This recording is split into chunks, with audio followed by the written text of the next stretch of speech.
আজকে যে ব্লগটা ওইটা হলো আমার ল্যাব রিপোর্ট শেষ করে ফেলেছিলাম, লাস্টের একটা ল্যাব রিপোর্ট ছিল সেটার আজকের ব্লগ।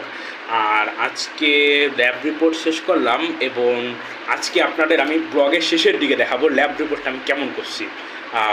অবশ্যই ব্লগটা এনজয় করবেন এবং কমেন্টে জানাবেন যে আমার ব্লগে কী কী চেঞ্জ আসছেন, আমার কী কী পরিবর্তন করতে হবে, ব্লগটাকে আরও কেমন ইন্টারেস্টিং করতে পারি।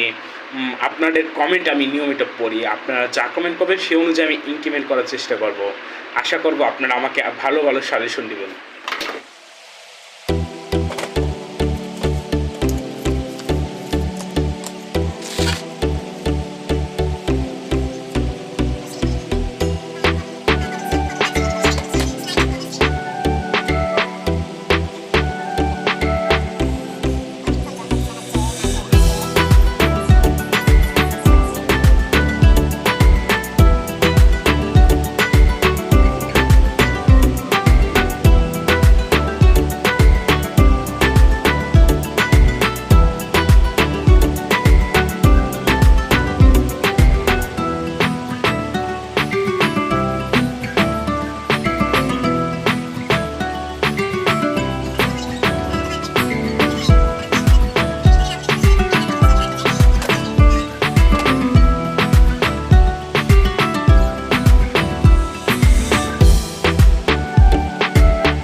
অবশেষে আমি ল্যাব রিপোর্টটা রেডি করে ফেলছি। আমি পুরোটা ইন্ডেক্স থেকে শুরু করে ডেট মেট সব দিয়ে শেষ করছি।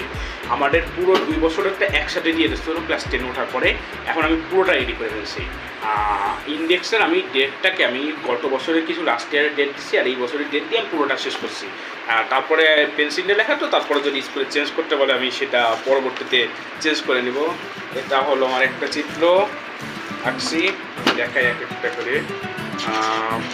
এটা হলো চিত্র, তারপরে এখানে হলো আপনার লেখা আছে, তারপরে এখানে হলো আপনার সেকেন্ড চিত্রটা, তারপরে এখানে আপনার 3 নাম্বার চিত্রটা, এরকম করে একটা পরে একটা চিত্রটা আছে। আর আমি পুরো 11টা কাজ ধরেই আমি কমপ্লিট করে ফেলছি। আপনাদের কাছে আমার ব্লগগুলো কেমন লাগলো অবশ্যই আপনারা জানাবেন। আর এটা হলো বায়োলজি ল্যাব রিপোর্ট গেল, এরপরে ফিজিক্স আছে, কেমিস্ট্রি আছে, আর হায়ার ম্যাথ আছে, আর আইসিটি আছে। ফিজিক্সের 2টা আমাদের করা হয়েছিল, আর কেমিস্ট্রিরও 2টা করা হয়েছিল, আইসিটি একটা করা হয়েছিল, কিন্তু হায়ার ম্যাথে আমাদের এখন একটা অবধি নাই। হায়ার ম্যাথে যা দিবে সেটা আমরা করার চেষ্টা করব। থ্যাংক ইউ সবাইকে আমার ব্লগটি দেখার জন্য ধন্যবাদ জানাচ্ছি।